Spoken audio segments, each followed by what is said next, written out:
नारायण, बैठ नारायण, चल चना के खेत नारायण, मैं बोऊं तू सींच नारायण, मैं काटूं तू उठा नारायण, मैं पीसूं तू छान नारायण, मैं पोऊं तू खा नारायण।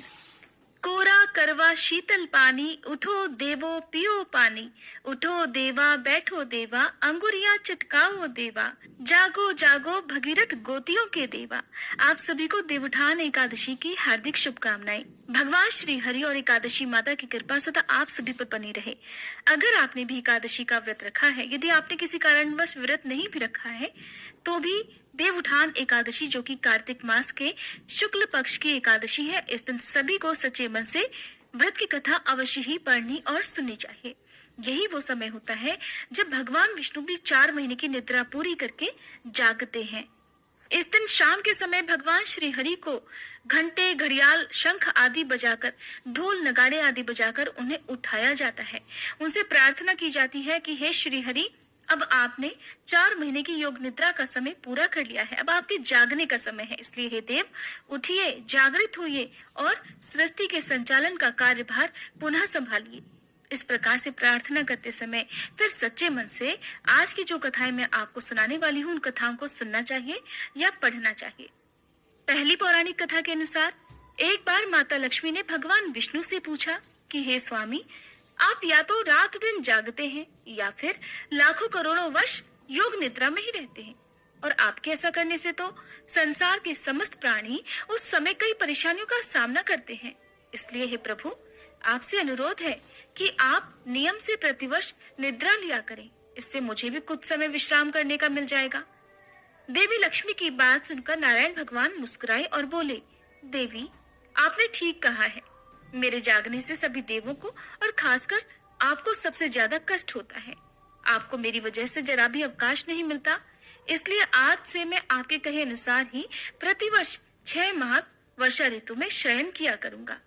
मेरी यह निद्रा अल्प निद्रा और प्रलय काल महानिद्रा कहलाएगी। मेरी यह अल्प निद्रा, जो कि केवल 4 महीने के लिए होगी, मेरे भक्तों के लिए परम कल्याणकारी होगी। इस दौरान मेरे जो भी भक्त मेरे शयन की भावना कर मेरी सेवा करेंगे और शयन और उत्थान के उत्सव को आनंद पूर्वक घर में मनाएंगे, उनके घर में मैं सदा आपके साथ निवास करूंगा। मान्यता है कि तभी से देवउठान एकादशी का ये महापर्व मनाया जाने लगा। दूसरी पौराणिक कथा के अनुसार एक बार एक राजा था, जिसके राज्य में प्रजा बहुत सुखी थी। उस राज्य में एकादशी के दिन कोई भी अन्न नहीं बेचता था, न ही कोई अन्न ग्रहण करता था। सभी लोग केवल फलाहार ही किया करते थे। एक बार भगवान ने राजा की परीक्षा लेने के लिए एक सुंदरी का रूप धारण किया और एक किनारे बैठ गए। तभी राजा उधर से गुजरे, सुंदरी को देखकर हैरान रह गए। उन्होंने सुंदरी से पूछा कि तुम कौन हो और इस तरह यहाँ क्यों बैठी हुई हो? तब सुंदरी के रूप में उपस्थित भगवान ने कहा, हे राजन, मैं बेसहारा हूँ। इस नगर में कोई भी मेरी जान पहचान का नहीं है, मैं किससे सहायता मांगू? राजा उस सुंदरी के रूप पर मोहित हो गए और बोले कि तुम मेरे साथ महल में चलकर मेरी रानी बनकर रहो। तब सुंदरी कहने लगी, राजन, मैं आपकी सारी बात मानूंगी, लेकिन आपको राज्य का अधिकार मुझे सौंपना होगा। आपके राज्य पर पूरी तरह केवल मेरा ही अधिकार होगा और मैं जो भी बनाऊंगी वही आपको खाना भी होगा। ये सुनकर सुंदरी के रूप पर मोहित होकर राजा ने कहा कि मुझे आपकी सारी शर्तें मंजूर हैं। इस तरह राजा ने उस सुंदरी की सारी बातें मान ली। अगले दिन एकादशी थी, लेकिन रानी ने आदेश दिया कि बाजार में अन्य दिनों की तरह ही अन्न बेचा जाए। इतना ही नहीं, उसने उस दिन घर में मांस, मछली आदि पकवाए और परोसकर राजा से खाने के लिए कहा। ये देखकर राजा बोला, रानी, आज तो एकादशी है, इसलिए मैं तो केवल फलाहार ही करूंगा। तब रानी ने राजा को अपनी शर्त की याद दिलाई और बोली कि या तो आप भोजन कीजिए, नहीं तो मैं बड़े राजकुमार का सिर काट लूंगी। राजा ने अपनी स्थिति बड़ी रानी से कही तो बड़ी रानी बोली, महाराज, आप धर्म मत छोड़िए और बड़े राजकुमार का सिर छोटी रानी को दे दीजिए। पुत्र तो हमें फिर मिल जाएगा, पर धर्म नहीं मिलेगा। तभी वहाँ पर राजकुमार खेलने आ गया और अपनी माँ की आंखों में आंसू देखकर उनसे रोने का कारण पूछने लगा। तब माँ ने सारी बात उसे बता दी। बात सुनकर राजकुमार कहने लगा कि माँ, आप परेशान मत होइए, मैं अपना सिर कटाने के लिए तैयार हूँ। इससे कम से कम मेरे पिताजी के धर्म की रक्षा तो जरूर हो सकेगी। अब राजा बड़े दुखी मन से उस सुंदरी के पास गए और राजकुमार का सिर देने को तैयार हो गए। तब सुंदरी के रूप में भगवान विष्णु ने प्रकट होकर उस राजा से कहा कि हे राजन, मैं तो तुम्हारी परीक्षा ले रहा था और आज तुम इस कठिन परीक्षा में पास हो गए। भगवान ने प्रसन्न मन से राजा से वर मांगने को कहा तो राजा ने कहा कि आपका दिया हुआ तो सब कुछ है, हे प्रभु, आप बस हमारा उद्धार कीजिए। उसी समय वहां एक दिव्य विमान उतरा और तब राजा अपना सारा राज्य अपने पुत्र को सौंपकर उस विमान में बैठकर परम धाम को चले गए। अब सुनिए तीसरी पौराणिक कथा। एक बार एक राजा था जिसके राज्य में सभी लोग नियम पूर्वक एकादशी का व्रत किया करते थे। उस दिन राजा के राज्य में नौकर, प्रजा, पशु आदि कोई भी अन्न ग्रहण नहीं करता था। सभी केवल फलाहार करते थे। एक दिन दूसरे राज्य का व्यक्ति उस राज्य में आया और राजा से बोला कि हे महाराज, कृपा करके आप मुझे नौकरी पर रख लीजिए ताकि मैं भी अपने परिवार का गुजारा कर सकूं। उस व्यक्ति की बात सुनकर राजा ने कहा कि मैं तुम्हें नौकरी पर तो रख लूंगा, किंतु मेरी एक शर्त है। तुम्हें प्रतिदिन खाने को भोजन तो दिया जाएगा, लेकिन एकादशी को तुम्हें भोजन नहीं मिलेगा। उस समय क्योंकि उस व्यक्ति को काम की आवश्यकता थी, इसलिए उसने हाँ कह दी। अब उसे राजा ने नौकरी पर रख लिया। कुछ दिनों के बाद एकादशी का व्रत आया तो उसे उस दिन भोजन की जगह फलाहार दिया गया। यह देखकर वह राजा के सामने जाकर भोजन के लिए गिड़गिड़ाने लगा। कहने लगा कि महाराज, इस फलाहार से तो मेरा पेट नहीं भरेगा और ऐसे तो मैं भूखा ही मर जाऊंगा। कृपा करके मुझे भोजन दीजिए। तब राजा ने उसे दी हुई शर्त याद दिलाई और कहा कि आज तो तुम्हें अन्न छोड़ना ही होगा। ये बात सुनकर वह राजा के पैरों में गिर पड़ा और गिड़गिड़ाने लगा कि राजन, मुझे किसी भी प्रकार भोजन दे दिया जाए। तब राजा को उस पर तरस आ गया और उसे आटा, दाल और सब्जी दे दी गई। राजा से वह सभी वस्तुएं लेकर वह व्यक्ति हर दिन की तरह नदी पर गया। वहां जाकर उसने सबसे पहले स्नान किया, फिर भोजन पकाने लगा। जब भोजन पक गया तो उसने भगवान को भोजन के लिए बुलाया। कहा कि आओ भगवान, भोजन तैयार है। उस व्यक्ति ने भगवान को श्रद्धा भाव से भोजन करने के लिए बुलाया। भक्त की पुकार सुनकर चतुर्भुज रूपी भगवान विष्णु वहां उपस्थित हो गए। फिर दोनों ने आराम से भोजन किया। भगवान तो भोजन करके वहां से अंतर्ध्यान हो गए और फिर वह व्यक्ति अपने काम करने के लिए महल में चला गया। 15 दिन के बाद अगली एकादशी आई तो वह राजा के पास गया और कहने लगा कि महाराज, आज की इस एकादशी वाले दिन आप मुझे 2 गुना सामान दीजिएगा, क्योंकि मैं पिछली एकादशी वाले दिन तो भूखा रह गया था। तब राजा ने पूछा कि क्यों, तुम्हें तो एक आदमी का भोजन दिया गया था, फिर तुम भूखे कैसे रह गए? राजा के पूछने पर उस व्यक्ति ने उत्तर दिया कि हे राजन, मैं अकेला भोजन नहीं करता, मेरे साथ तो भगवान भी भोजन करते हैं और इसीलिए हम दोनों के लिए वह सामान कम पड़ जाता है। तो कृपा करके आप इस बार मुझे 2 आदमियों के खाने जितना सामान दीजिएगा।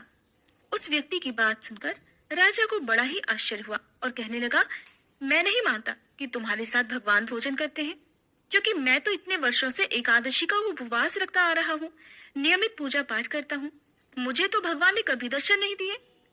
उस राजा की बात सुनकर वह आदमी कहने लगा कि महाराज, अगर आपको मुझ पर विश्वास न हो तो मेरे साथ चलकर ही देख लो। राजा ने वैसा ही किया। वह एक पेड़ के पीछे जाकर छुप गया। वह व्यक्ति रोज की तरह स्नान करके भोजन पकाने लगा। जब भोजन तैयार हुआ तो उसने भगवान को आवाज लगाई कि हे प्रभु, भोजन तैयार है, कृपा करके भोजन कर लीजिए। किंतु उस दिन तो भगवान नहीं आए और ऐसे में बुलाते बुलाते शाम हो गई, भगवान नहीं आए।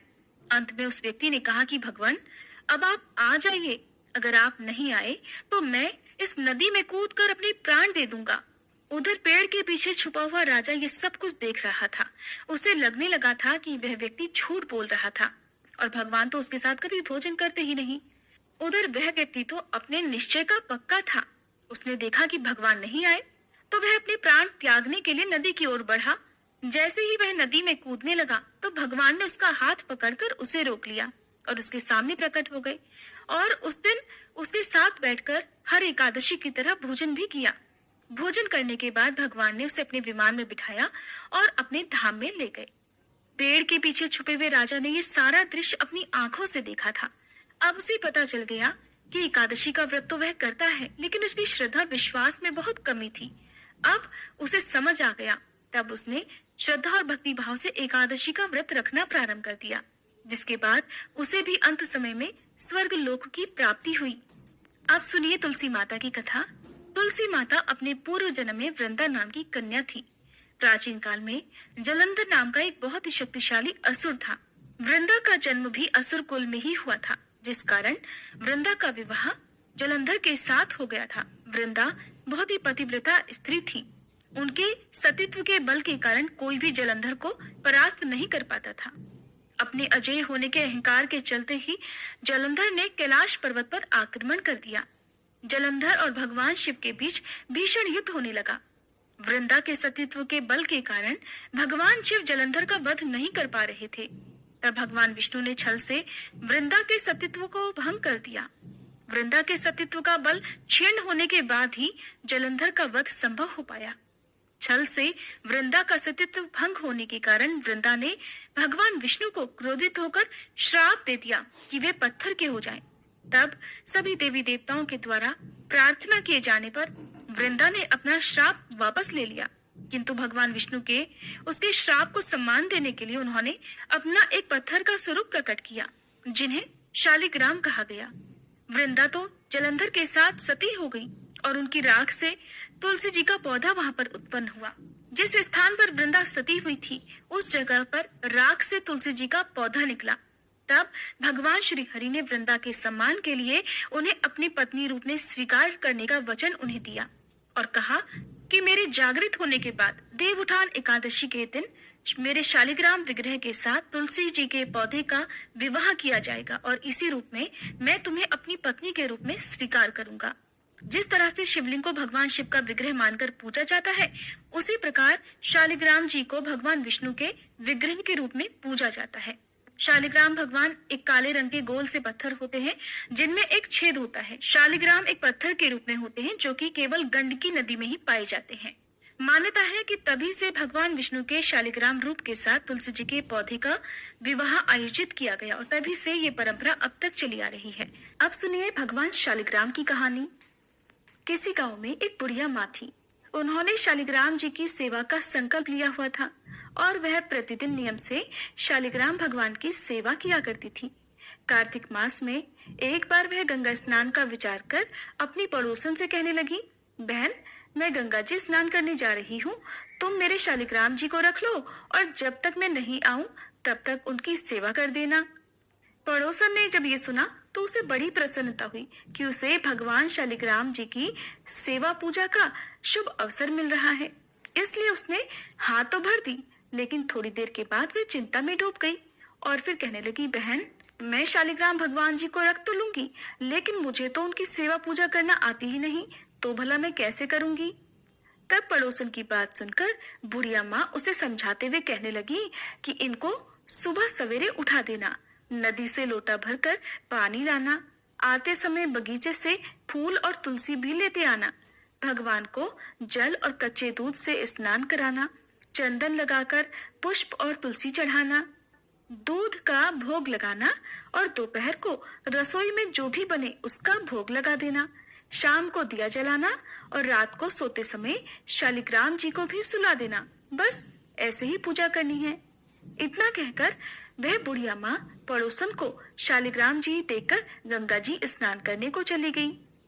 इधर अपने घर में शालिग्राम जी को पाकर पड़ोसन बहुत उत्साह में थी। पड़ोसन ने सब कुछ बुढ़िया माँ के कहे अनुसार किया।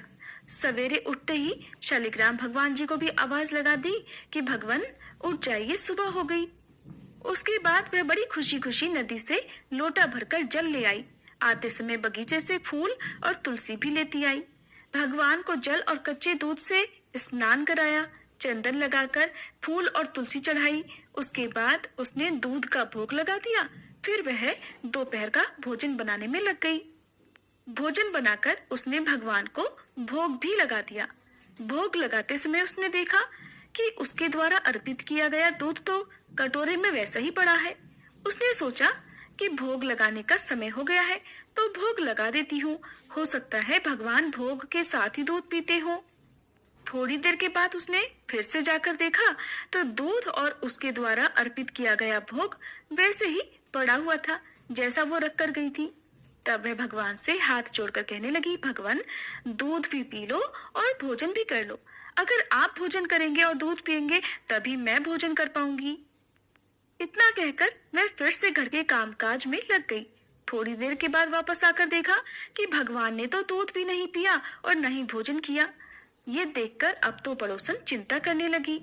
फिर वह हाथ जोड़कर भगवान से कहने लगी, हे भगवान, आपकी मालकिन आएगी तो कहेगी कि तूने मेरे भगवान को दुबला कर दिया, और अभी तो भगवान पूरा पूरा 1 महीना बाकी है और आज तो केवल पहला ही दिन हुआ है। आपने कुछ भी नहीं खाया पिया। अगर आप भोजन कर लो तभी तो मैं भी भोजन कर पाऊंगी। लेकिन भगवान ने न तो दूध पिया और न ही भोजन किया। करते भी कैसे? उधर वह पड़ोसन भी भूखी ही बैठी रही। बीच बीच में आकर वह देखती जाती कि भगवान ने भोजन किया कि नहीं किया, और जब देखती कि सब कुछ वैसा ही रखा हुआ है तो वह भगवान से जीवने के लिए प्रार्थना करने लगी। धीरे धीरे इसी तरह से शाम हो गई। भगवान शालिग्राम जी ने सोचा कि अब तो इसे दर्शन देने ही पड़ेंगे, नहीं तो ये बेचारी तो सारा दिन और सारी रात भूखी ही बैठी रहेगी।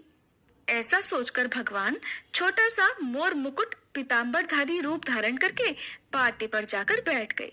दूध पी लिया और भोजन भी कर लिया। अब तो रोज ऐसे ही होने लगा। एक दिन भगवान ने पड़ोसन से कहा कि मैं गाय चरा लाऊं। तो पड़ोसन कहने लगी, अरे थोड़े ही दिन तो रहोगे, क्यों जाते हो? पर भगवान नहीं माने। हाथ में सोने की लाठी, कंधे पर हीरे मोती का जड़ा पीताम्बर डालकर चले गए गाय चराने। दिन भर गाय चराई और शाम को गोधूली बेला में गाय लेकर वापस भी आ गए। अब तो रोज ही रोज पड़ोसन के घर में ऐसा होने लगा। भगवान रोज दूध पीने लगे और भोजन करने के बाद गाय चराने चले जाते और शाम को गोधूली बेला में वापस भी आ जाते। इसी तरह धीरे धीरे करके कार्तिक मास बीत गया। बुढ़िया माँ गंगा स्नान करके घर वापस आई। स्नान ध्यान से निबटकर सोचने लगी कि अपने शालिग्राम जी को तो ले आऊं। आकर वह पड़ोसन के घर गई। पड़ोसन से कहने लगी, बहन जरा मेरे शालिग्राम जी तो दे दो। तो पड़ोसन कहने लगी, माँ जी शालिग्राम जी तो शाम को आएंगे, तब ले जाना। अब तो बुढ़िया माँ शालिग्राम जी के लिए जिद करने लगी। बुढ़िया माँ ने सोचा शायद पड़ोसन के मन में उन्हें देने की इच्छा नहीं है। इसी बीच में उनके बीच में बहस होने लगी। उनकी बहस को सुनकर आसपास के बहुत सारे लोग इकट्ठे हो गए। लोगों को देखकर वे पड़ोसन कहने लगी, भाई लोगों जरा इन बुढ़िया माँ को समझाओ। जैसे इन्होंने 1 महीना निकाला वैसे ही शाम तक थोड़ा और सब्र कर ले। लेकिन बुढ़िया माँ तो धरना देकर बैठ गई और कहने लगी, मैं तो बस अपने शालिग्राम जी को लेकर ही घर जाऊंगी, वरना यहीं बैठी रहूंगी। बुढ़िया माँ को लगा कि शायद उसकी पड़ोसन झूठ बोल रही है। बुढ़िया माँ उसे डपट कर कहने लगी, बता तूने कहाँ छुपा कर रखा है मेरे शालिग्राम जी को? लेकिन पड़ोसन हाथ जोड़कर बार बार कहती रही और बुढ़िया माँ को समझाती रही कि माँ जी शाम को जब शालिग्राम जी आ जाए तब ले जाना। लेकिन बुढ़िया माँ को कोई बात ही समझ में नहीं आई।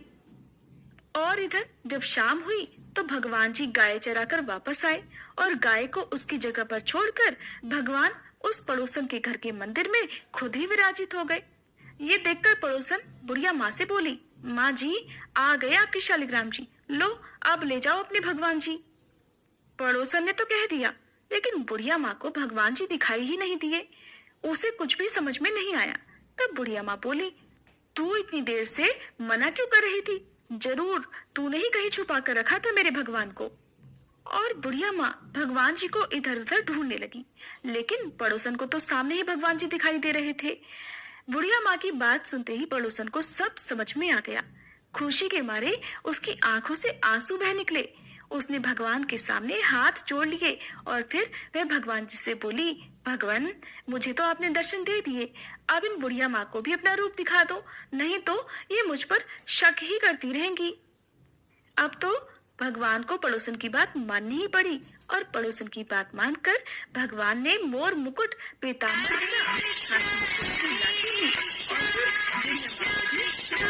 दिए। बुढ़िया माँ ये सब देखकर हैरान रह गई। उनका बूढ़ा शरीर कांपने लगा और उनकी आंखों से आंसू भी झरझर बहने लगे। अब तो बुढ़िया माँ ने भगवान के और पड़ोसन के दोनों के पैर छू लिए और कहा, मैं तो इतने दिन से शालिग्राम जी की सेवा कर रही थी, पर मुझे तो कभी भगवान ने दर्शन ही नहीं दिए, क्योंकि मैंने भगवान को केवल मूर्ति मानकर उनकी सेवा की थी और असल में तूने ही भगवान को शुद्ध मन से सच्ची सेवा की, इसीलिए तो भगवान ने तुझे दर्शन दिए। हे भगवान, जैसे आपने उन्हें दर्शन दिए वैसे सबको देना। कथा अधूरी हो तो पूरी करना, पूरी हो तो मान करना। इस कथा को कहने सुनने और हुंकारा भरने वाले सभी की मनोकामनाएं पूर्ण करना। अब सुनिए तुलसी माता की दूसरी कहानी। कार्तिक के महीने में सभी औरतें तुलसी माता को सींचने जाया करती। सब तो सींच कर आती, परंतु एक बूढ़ी माई आती और कहती, हे तुलसी माता सत की दाता, मैं बिड़ला सींचूं तेरा, तू कर निस्तार मेरा।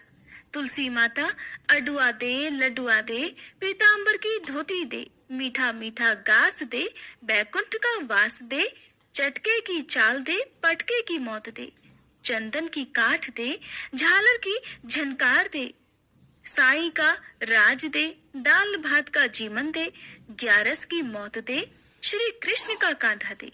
तुलसी माता से ऐसा कहने के बाद वे बूढ़ी माई तो अपने घर चली जाया करती। अब धीरे धीरे कार्तिक मास में जब वो इसी तरह से जल अर्पित करके तुलसी जी से कहा करती तो धीरे धीरे तुलसी जी सूखने लगी। एक दिन भगवान कृष्ण ने उनसे पूछा, हे तुलसी, तुम क्यों सूख रही हो? तुम्हारे पास तो इतनी औरतें आती हैं, तुम्हें मीठा भोग लगाती हैं, गीत गाती हैं और तुम्हें सींचा करती हैं। तब तुलसी माता ने कहा, एक बूढ़ी माई रोज आती है और इस तरह की बात कह के जाती है। मैं उनकी सारी बात तो पूरी कर दूंगी, पर कृष्ण का कांधा कहाँ से लाऊंगी? भगवान बोले, वो मरेगी तो कंधा मैं दे आऊंगा। और फिर कुछ दिनों के बाद वह बूढ़ी माई मर गई। सारे गांव वाले इकट्ठे हुए और बूढ़ी माई को अर्थी पर रखकर ले जाने लगे, पर वह अर्थी तो इतनी भारी हो गई कि किसी से उठाई भी नहीं उठी। तब सब मिलकर कहने लगे, ये बूढ़ी माई तो इतनी पूजा पाठ करती थी, पाप नष्ट होने की माला भी फेरती थी, कार्तिक के महीने में तुलसी जी को सींचा भी करती थी, फिर ये इतनी भारी कैसे हो गई? बूढ़े ब्राह्मण के रूप में तभी भगवान कृष्ण वहां आए और पूछने लगे, अरे भाइयों, ये भीड़ कैसी है? तब वहां खड़े हुए लोग कहने लगे, ये बूढ़ी माई थी जो मर गई, पापिन थी इसलिए इतनी भारी हो गई कि किसी से उठाई नहीं उठ रही। तब भगवान कृष्ण कहने लगे, भाइयों, जरा मुझे इस बूढ़ी माई के कान में एक बात तो कहने दो, शायद उठ जाए। भगवान ने बूढ़ी माई के पास जाकर उनके कान में कहा, बूढ़ी माई, मन की निकाल ले, अडुआ ले, गडुआ ले, पीतांबर की धोती ले, मीठा मीठा ग्रास ले, बैकुंठ का वास ले, चटक की चाल ले, चंदन की काठ ले, झालर की झनकार, दाल भात का जीवन ले और ले, कृष्ण का कांधा भी ले। इतना सुनना था कि बुढ़िया हल्की हो गई और भगवान अपने कांधे पर उसको लेकर चले गए। फिर बुढ़िया को मुक्ति मिल गई। जिस दिन बुढ़िया की मृत्यु हुई वह दिन एकादशी का दिन था।